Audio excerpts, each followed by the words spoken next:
Saudara, hari ini kita akan mau belajar tentang Saint Irenaeus dan juga Martir Kudus Lupus.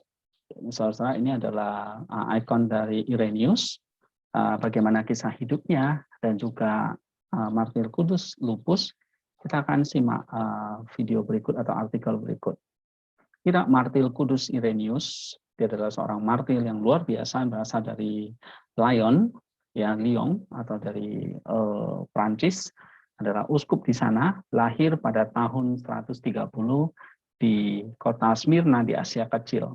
Ia menerima pendidikan terbaik, mempelajari puisi, filsafat, retorik, dan segenap ilmu-ilmu klasik yang dianggap perlu bagi seorang pemuda pada saat itu.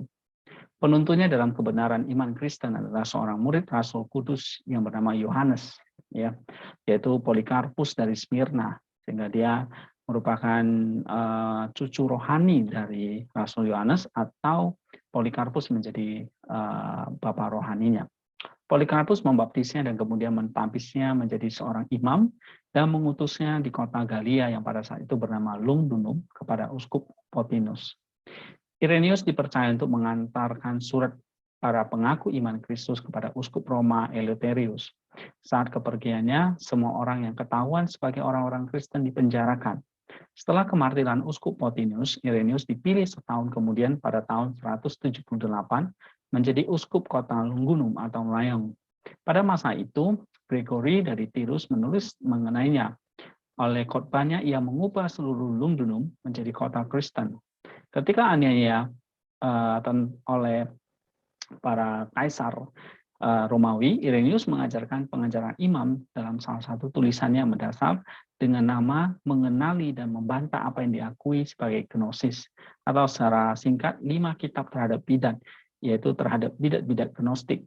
Jadi pada abad kedua, Irenaeus banyak sekali menulis tentang atau melawan ajaran-ajaran bidat gnostik. Nah, salah satunya itu adalah bidat Valentinus.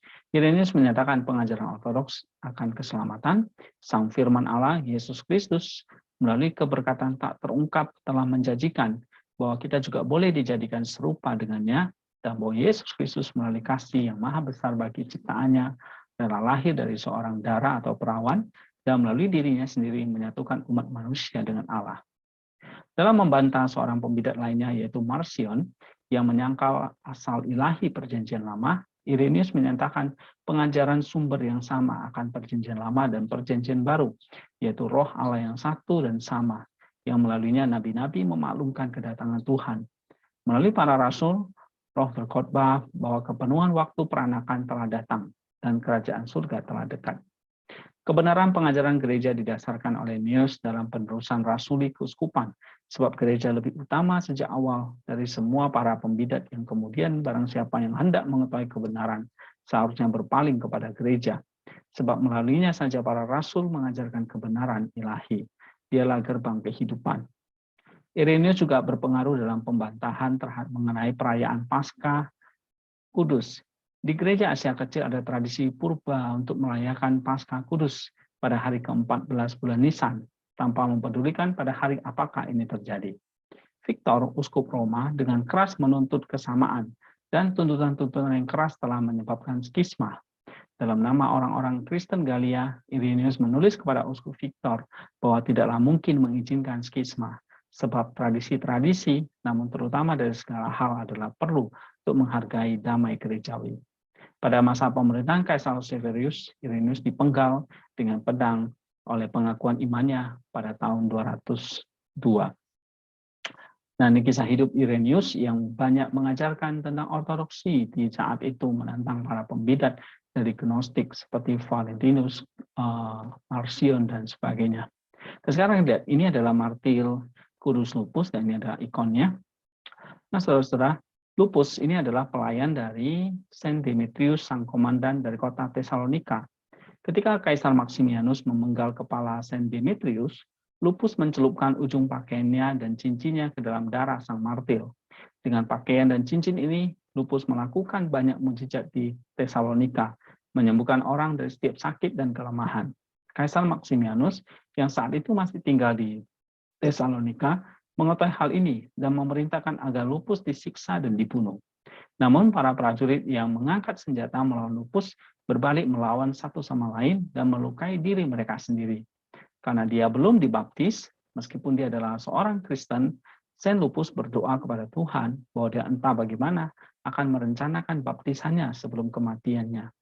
Pada saat itu hujan tiba-tiba turun dari awan ke atas martir suci ini, dan dengan demikian dia menerima baptisan dari tempat tinggi. Setelah penderitaan hebat, Saint Lupus dipenggal dan ditempatkan di dalam kerajaan surga. Luar biasa, dua martir kudus ini, Irenaeus dan Lupus, yang mati mempertahankan iman demi Kristus dan menerima mahkota yang kekal. Nah, saya akan cerita tentang satu refleksi tentang tanda salib. Kekuatan salib sungguh ajaib, walaupun tidak dapat dijelaskan, benar dan tidak terbantahkan. Yohanes Chrysostom berbicara tentang kebiasaan pada masa itu bahwa salib ditempelkan di mahkota kaisar, di perlengkapan para prajurit, maupun digambarkan pada bagian-bagian tubuh seperti kepala, dada, dan juga di atas meja persembahan dan tempat tidur. Jika perlu untuk mengusir setan, katanya, kami menggunakan salib dan membantu menyembuhkan orang sakit. Saint Benedictus membuat tanda salib di atas gelas yang berisi racun, dan gelas itu pecah seperti dihantam batu. Saint Julian membuat tanda salib di atas segelas racun yang dibawa kepadanya, dan minum racun itu, tetapi dia tidak merasakan sakit di tubuhnya. Saint Basilisa, martir perempuan dari Nikomedia, mengelilingi dirinya dengan tanda salib, berdiri di tengah api, tetapi tidak terluka. Para martir suci seperti Audon dan Senis membuat tanda salib ketika binatang buas dilepaskan kepada mereka, dan binatang menjadi jinak dan lemah lembut seperti anak domba. Di antara para pertapa atau rahib zaman dulu, seperti sekarang ini, tanda salib adalah senjata paling ampuh melawan segala godaan setan. Kekuatan yang paling mengerikan dari iblis lenyap seperti asap ketika manusia membuat tanda salib atas dirinya sendiri. Jadi Tuhan Yesus Kristus sendiri menghendaki yang dulu menjadi tanda kejahatan dan rasa malu, salib, setelah penyalipannya di atas kayu salib, menjadi kuasa dan kekuatan kemenangan kita atas musuh-musuh kita. Nah, saudara-saudara, salib bukanlah sekedar tanda atau sekedar seperti klinik gitu, tetapi ini adalah satu kemenangan Kristus yang sudah mengalahkan dosa, kematian, segala kuasa kegelapan itu. Dan ketika kita membuat tanda itu atau salib itu, ini seperti kehadiran Kristus untuk bersama dengan kita melawan segala kuasa dan meraih kemenangan. Nah, saudara, saya ingin mengakhiri cerita atau renungan kali ini. Saya ambil dalam Yesaya 40 ayat ketiga, ini tentang nubuat Yohanes Pembaptis. Ada suara yang berseru-seru, persiapkanlah di padang gurun jalan bagi Tuhan. Luruskanlah di padang belantara jalan raya bagi Allah kita. Ketika seorang raja ingin mengunjungi satu tempat tertentu, dia terlebih dahulu mengutus seorang hambanya. Bagi seorang raja yang tidak biasa, seorang pembawa berita atau utusan yang tidak biasa adalah tepat.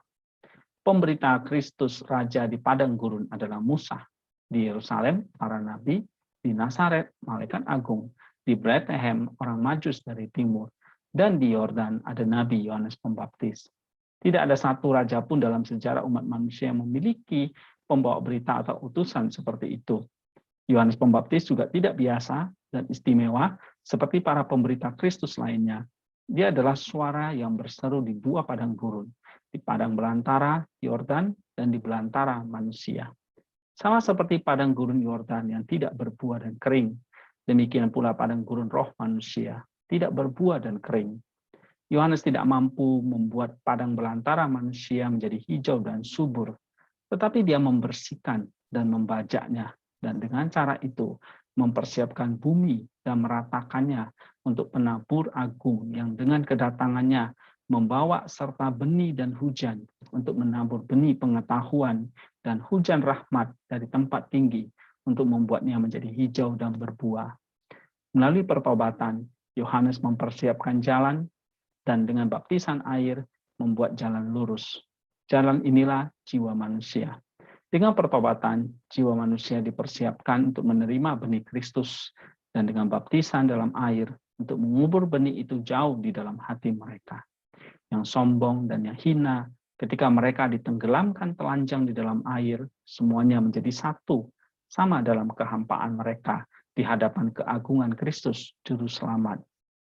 Setiap lembah harus ditutup, dan setiap gunung dan bukit diratakan. Ini membuat Yesaya 40 ayat 4. Kata lembah dan gunung di sini bukan tentang lembah dan bukit secara literal, tetapi orang-orang yang rendah hati dan sombong. Sebagaimana mayat di dalam kubur semuanya sama di mata orang yang hidup, demikian pula semua orang berdosa, rendah dan sombong, budak dan tuan, adalah sama di hadapan Allah yang hidup. Penglihatan yang begitu menakjubkan dilihat oleh Nabi Yesaya putra Amos, Nabi dari Allah yang hidup, satu-satunya Allah yang benar. Ya Tuhan Raja Surgawi, yang kepadanya bala tentara surgawi menyembah siang dan malam. Lihatlah sekali lagi kehampaan kami, dan karena kerendahan hatimu sendiri, dan kehendak bagimu menyelamatkan kami. Amin. Terima kasih saudara-saudara yang sudah mendengarkan ini. Kiranya renungan ini boleh memberkati kita, bahwa ada salib Kristus yang memampukan kita untuk menjalani kemartiran kita sehari-hari, seperti yang dialami oleh Irenaeus dan Lupus, bagaimana melalui Yohanes Pembaptis yang memberikan teladan yang baik kepada kita untuk membersihkan padang belantara di dalam hati kita melalui pertobatan, melalui air, melalui tubuh, melalui darah, dan bahkan melalui kuasa Roh Kudus untuk terus menyucikan segenap padang belantara dalam hati ini. Hati menjadi tempat sentral kita, di mana Kristus hadir di dalamnya, dan kita berdiri di hadapan Dia, dan kita terus menyembah Dia tanpa henti. Dan disitulah kita terus boleh berada bersama dengan Kristus. Hati berbicara ketika kita sudah menjadi orang percaya. Hati menjadi tempat di mana pikiran kita, perasaan kita, dan segala kehendak kita harus masuk ke dalam di situ, ke dalam hati, berhadapan dengan Allah, dan terus-menerus memanjatkan doa permohonan kepada Dia di dalam pertobatan dan air mata kita. Dan ini yang dilakukan oleh para nabi, oleh para perintis jalan untuk menyambut Mesias yang telah datang. Dan Mesias ini sekarang hadir di dalam hati kita. Kekristenan sekarang berbicara bagaimana kita bisa bertemu dengan Allah di dalam hati kita. Thank you semuanya. Kiranya renungan ini boleh memberkati kita semua. Amin. Tuhan berkati.